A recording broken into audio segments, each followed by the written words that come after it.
Hey there, it's Taylor with Travel Tips.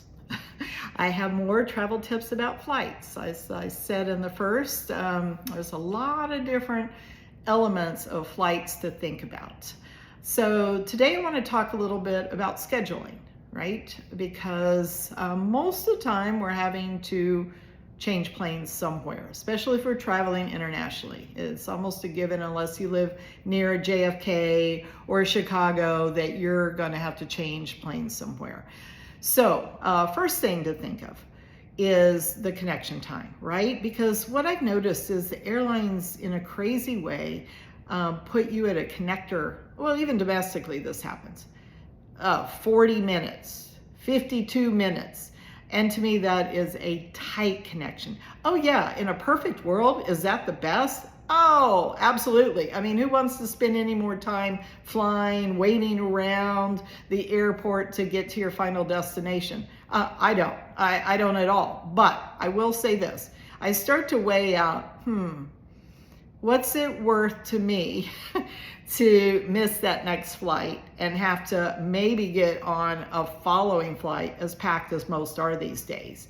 And a lot of times I'm building in now a layover. I mean, not an exorbitant layover, but a layover of a couple of hours versus a short layover of under an hour, just to make sure, one, if I'm checking luggage, it has a better chance of making that second flight. Two, if my first flight's delayed, then I have a better chance of making the second flight.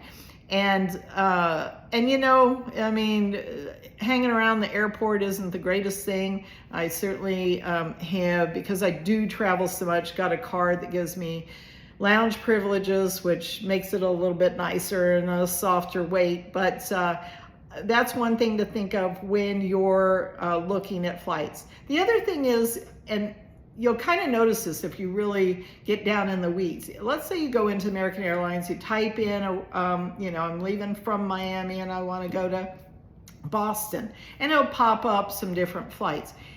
The flight options they give you aren't always necessarily the two best flights for you.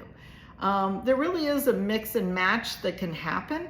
So look through and make sure that there isn't another better connecting flight that you would like instead of the one they're offering up. Their algorithms are programmed with all sorts of information: supply, demand, time of day, day of the week, how, you know, where those planes are being used elsewhere in their system, that they are putting forth these particular flights to you, but it doesn't mean that is the whole universe of their flights. So just kind of look through and look down the list of things. You may not like the departure date of the time of the first flight, but looking at the second flight, the connector in whatever city you're connecting in, may be better than the one they initially suggested to you with the initial departure time you liked. So I hope that makes sense. The follow-on may not be as good in the first suggestion, but maybe you'll find a better one later on,